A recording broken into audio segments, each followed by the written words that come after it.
Knock, knock. Marion, are you there? Hi, Josh. Hey, how are you? Lovely to see you. You're coming to see my beautiful cascading grevillea? Oh, there's a show, an old favourite. Look, it's gorgeous. Marion Blackwell has had an extraordinary career as an environmental scientist, a landscape architect and a conservationist. Yeah, look, I'm so keen to ask you about some of the plants because there's some rippers out the front. Any chance I can drag you out there for a few questions? Okay, come on. Terrific. Well, Marion's garden is 8 years old. It's not far from the beach and actually sits on the secondary dune system, which means her plants are growing in sand. The tour that followed was a horticultural masterclass. This one's stunning. Now, it looks like a Grevillea wickamia, but I've never seen a yellow flowering one before. What's the story? Well, when I first collected it, Josh, I only brought back one seed of it, but I collected it and I took it into the herbarium, and I was told it was wickamia. And I said, but it doesn't really look like it when it's growing. I don't think it is.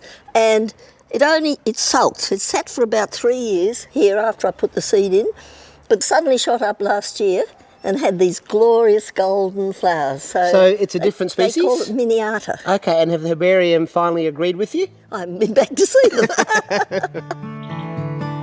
It's Melaleuca cuticularis. Cuticularis. It's known as the saltwater melaleuca. That's right. And you mentioned it grows in hypersaline water. It can. It doesn't have to, but it can grow, I'm told, in water up to 4 times the salinity of seawater. Goodness. And that's something.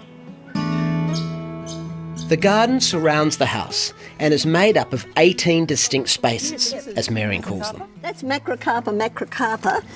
With plants and flowers tumbling over walls and terraces, it might look casual, but it's all by design. Always in my landscape designs, I start off with local species, and then species from the area round about, then West Australian species, then Australian species, and then the world.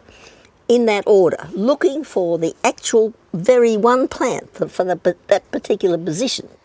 That's how I think about it all the way through. So a poinciana up the back. This top garden here is Mediterranean, and that was a housewarming present. Was it? And I think it's one of the most beautiful trees in the world, so I don't resent it being there. It's rather large for what we have room for. And this cycad, that's a ripper. That's from the top of the Leopold Ranges. Right. Furfuraceae. And you just look and make you weep. It's a female, puts up these beautiful carpophores, all the little ovules. You can go and look, and no daddy around. It's a lonely love. So they're all shrivelling up and dying. This place is so full of stories. Marion also works with remote Indigenous communities. It's a two-way process that began a long time ago. We had an Aboriginal stockman on our station when I was a child, and he taught me a lot. They're so observant. They know, but because of their background knowledge, they're very aware. I think it opened my eyes to a lot of things, to actually being observant, to understanding much more about how things grow, why they grow, where they grow, and that type of thing.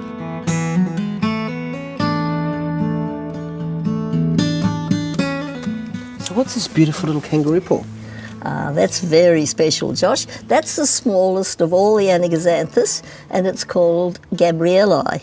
And it's a most glorious little plant that lives in swampy areas. It's very interesting. If you think about where it comes from and what conditions it lives under, you can nearly always grow a plant. I just have a drip on it, and I keep it moist, more moist than I would keep most other plants, and that plant is now 64 years old. Last year, Marion Blackwell was awarded an Order of Australia. The establishment has recognised her work, but it wasn't always so. When she came to the West in the late 50s, she first had to learn to love the native plants and then break down the local prejudice against them. I think in the 60s people thought they'd stick natives in and the garden would look after itself, and they stuck in anything irrespective. They didn't get advice on design, and although you mightn't think it, this garden's had a lot of design thought put into it. Oh, I can tell.